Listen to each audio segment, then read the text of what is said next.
मेरी पत्नी सर मेरी जान लेना चाहती हैं। एक मनीष दुबे सर कमांडेंट है, उन्हीं के साथ उनका अवैध संबंध है। मेरी बेटियों से मिलने नहीं दिया जा रहा है सर।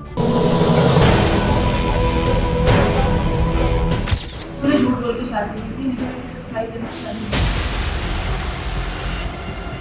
एसडीएम पत्नी कहती हैं पति बेवफा है। तूने झूठ बोल के शादी की थी, लेकिन इसे सफाई देने की शादी नहीं। पति कहता है कि पत्नी से जान का खतरा है। मेरी पत्नी सर मेरी जान लेना चाहती हैं।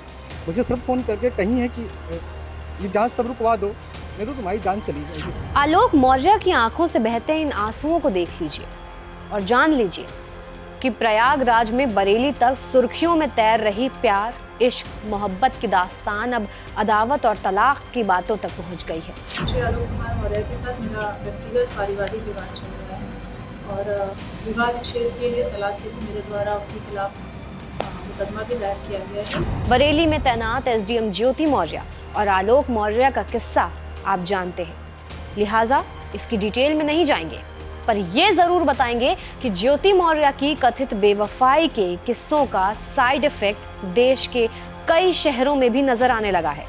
लेकिन उससे पहले सोशल मीडिया में वायरल एक वीडियो देख लीजिए, अंदाजा हो जाएगा कि एसडीएम पत्नी और सफाई कर्मी पति के बीच बात कहां तक पहुंच चुकी है।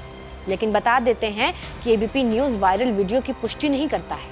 जमींदार खानदानी लोग हैं मेरे घर वाले, तेरे माँ बाप की तरफ नहीं है स्वीपर, समझा? कोई बात नहीं, बोल ले जितना बोलना है। मानते हैं कि मामला पर्सनल है, लेकिन दोनों के बीच हो रही बातों से समझा जा सकता है कि बात बहुत दूर तलक जा चुकी है। एसडीएम ज्योति मौर्य की कहानी कुछ ऐसी है कि लोगों को सूर्यवंशम फिल्म में हीरा ठाकुर की डीएम पत्नी की याद आ गई। लोग कहने लगे कि भाई हीरा ठाकुर की पत्नी बनना सबके बस की बात नहीं है, लेकिन ज्योति मौर्य की कहानी है क्या, ये विस्तार से बताते हैं। प्रयागराज के धूमनगंज इलाके के रहने वाले आलोक कुमार मौर्य की शादी साल 2010 में वाराणसी की रहने वाली ज्योति मौर्य के साथ हुई थी। शादी के समय आलोक पंचायत राज विभाग में चतुर्थ श्रेणी कर्मचारी के पद पर कार्यरत थे। शादी के बाद ज्योति मौर्य ने आगे पढ़ने की इच्छा जताई, जिसके बाद आलोक अपनी पत्नी को लेकर प्रयागराज आ गए और यहाँ पर उसने सिविल सर्विसेज की तैयारी के लिए कोचिंग कराई। 2016 में यूपी लोकसभा आयोग की पीसीएस परीक्षा, 2015 में ज्योति मौर्य का एसडीएम पद पर चयन हो गया। मामले में यहीं से ट्विस्ट आ गया। बाकी का किस्सा आलोक मौर्य से ही सुनिए। 2016 में सर पीसीएस अधिकारी बन गई, एसडीएम पद पे चयन हुआ सर उनका। उनकी 16वीं रैंक भी आई, महिलाओं में टॉप किया, उन्होंने तीसरा रैंक पाया। बहुत खुशी का माहौल था सर, मेरे पूरे गांव में जश्न था और हम लोगों को गांव में बहुत अच्छा स्वागत हुआ। सब लोगों ने कहा एक बहू जो है एसडीएम बनी। उन्होंने अपने बाइट में भी कहा कि आज मैं जो सफल हुई हूँ और उसका श्रेय मेरे पति आलोक कुमार मौर्य और मेरे ससुर राम मुरारी मौर्य का है। लेकिन सर आज परिस्थिति ऐसा बन गई कि वही ससुर और वही पति राम मुरारी मौर्य दहेज उत्पीड़न का मामला सर झेल रहे हैं सर हम। और सर यहाँ तक कि मेरी पत्नी सर मेरी जान लेना चाहती हैं। ज्योति मौर्य पर उनके पति ने ये आरोप लगाया है कि वो उन्हें जान से मारना चाहती हैं, जबकि मैडम का आरोप है कि उनके पति ने उनकी निजी चैट लीक की है। दोनों के बीच आरोप प्रत्यारोप का दौर जारी है और मामला थाने में है। आलोक मौर्य ने गलत तरीके से मेरा मोबाइल और व्हाट्सएप हैक किया हुआ था, तो उसके लिए भी मेरे द्वारा थाना धूमनगंज जनपद प्रयागराज में वाद दायर किया गया है और उसकी विवेचना भी चल रही है और उसी पेशबंदी में तमाम तरह के आरोप लगा है। जहां एक तरफ आलोक मौर्य और उनके परिवार पर दहेज लेने का आरोप है, वहीं ज्योति मौर्य पर पति की हत्या की साजिश रचने का आरोप है। आलोक के मुताबिक उनकी पत्नी ज्योति ने धमकी दी है कि प्यार से तलाक दे दो, नहीं तो वो बर्बाद कर देंगी। सर हमें चाहते हैं कि न्याय हो सर। मेरी सर जान चल रही है, मेरी नौकरी जाने वाली सर। वो सर इतना सर घोटाला की हुई है, 10-10 लाख रुपए सर लेती है पता करने का। उनके साथ कोई कार्रवाई नहीं हो रही है सर। मैं 2 महीने से बहुत परेशान हूँ। वो सर चैटिंग में लिखती है कि हमें शादी करना है सर। 13 साल से शादी के हो गए हमारे। सर मैं कहाँ जाऊँ, मुझे कोई रास्ता नहीं दिख रहा है। आलोक के अपने इल्जाम हैं, वहीं एसडीएम ज्योति मौर्य इसे पर्सनल मैटर बताती हैं। कहा कि कोर्ट में केस चल रहा है, जो भी कहेंगी अदालत में ही कहेंगी। लेकिन इतना जरूर हुआ है कि बिहार के एक पति ने यूपी की एसडीएम ज्योति की खबर देखी, सुनी तो उसने अपनी पत्नी की पढ़ाई बंद करा दी। आलोक मौर्य और ज्योति मौर्य का मैंने देख रहा था एक दिन, बस 3-4 दिन 5 दिन पहले। उस समय सर मैं देखा, रात में देखकर बहुत आहत हुआ और उस समय बोले कि हम मैंने पढ़ाने में सक्षम नहीं पढ़ा पाएंगे। ये जनाब पिंटू सिंह हैं, बताते हैं कि इनकी शादी 2010 में खुशबू से हुई। खुशबू तब इंटर पास थी। शादी के बाद पति ने ग्रेजुएशन कराया, फिर बिहार लोक सेवा आयोग की तैयारी करवाई। लेकिन जब से यूपी की एसडीएम वाला किस्सा उन्होंने सुना है, पत्नी को रिटर्न टिकट भेज दिया है। पति चाहते हैं कि अब हम भी नहीं आगे सक्षम हैं पढ़ाने में, लेकिन शुरू से लेकर आज तक 10 साल से वो हमको पढ़ा रहे हैं, और आज अगर पीछे हट जाएं तो ऐसे ही तो हर महिला का मतलब मनोबल टूटता जा रहा है। यूपी बिहार या हर देश में प्रदेश में जहाँ देखिए यही न्यूज़ चल रही है।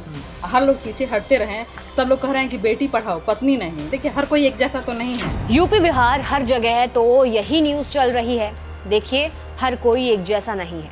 महिलाओं का मनोबल टूट रहा है। बक्सर में भी बात थाने तक पहुंच गई। पत्नी ने पति के खिलाफ शिकायत दर्ज कराई। पुलिस ने दोनों को समझाने की कोशिश की, लेकिन पति मानने को तैयार नहीं है। इस तरह की घटना को देखकर मैंने अब हिम्मत नहीं करता है ना कि मैं आगे इस तरह के कदम उठाऊं या इस तरह की तैयारी कराऊं। लोग समाज दुनिया के सब कुछ देखने के बाद, न्यूज़ सब अशोक मौर्य और आलोक मौर्य को देखने के बाद लगता है कि कभी कुछ भी क्या हो सकता है, ये कहना मुश्किल होता है। ज्योति और आलोक मौर्य की मोहब्बत से नफरत तक की कहानी सोशल मीडिया में वायरल है, जहां तरह तरह के दावे किए जा रहे हैं। देश के कई और पतियों ने पत्नियों की पढ़ाई छुड़वा दी। इन दावों में कितनी सच्चाई है ये साफ नहीं कहा जा सकता है, लेकिन समाज की पुरुषवादी मानसिकता को जरूर दर्शाता है। सवाल ये है कि क्या इससे महिलाओं का मनोबल नहीं टूटेगा? क्या सभी महिलाओं को कटघरे में खड़ा करना सही है? समाज की ऐसी पुरुषवादी सोच पर देश की महिलाएं क्या कहती हैं? हमने अलग अलग शहरों से ये जानने की कोशिश की।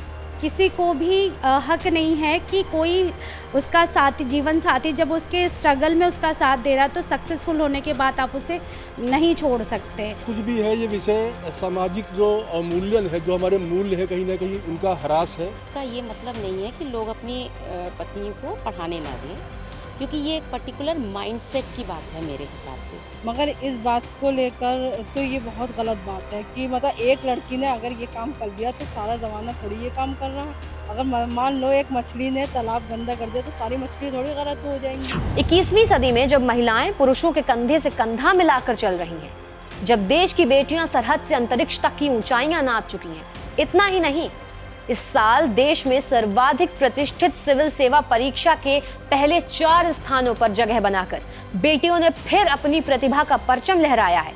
यूपीएससी 2022 में कुल 933 प्रतिभागी सफल हुए थे। इनमें 320 लड़कियों ने कामयाबी हासिल की है।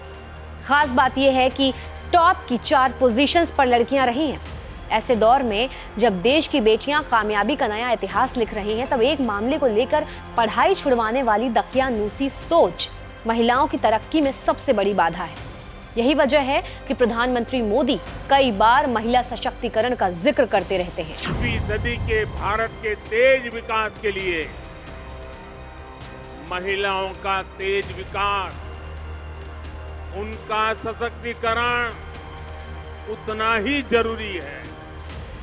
आज भारत महिलाओं की आवश्यकताओं, उनकी आकांक्षाओं को ध्यान में रखते हुए योजनाएं बना रहा है, निर्णय ले रहा। देश को निर्णय लेना ही होगा और लानत भेजिए उन लोगों पर जो एक मामले को लेकर महिलाओं की तरक्की में रोड़ा बन रहे हैं। बेटी हो या बीवी, पढ़ने और आगे बढ़ने का हक सबको बराबर है। इसलिए ये दृढ़ निश्चय कर लीजिए ताकि फिर किसी बेटी के कलेक्टर बनने की ख्वाब अधूरे ना रह जाएं। तमाम अपडेट्स के लिए बने रहिए एबीपी लाइव के साथ।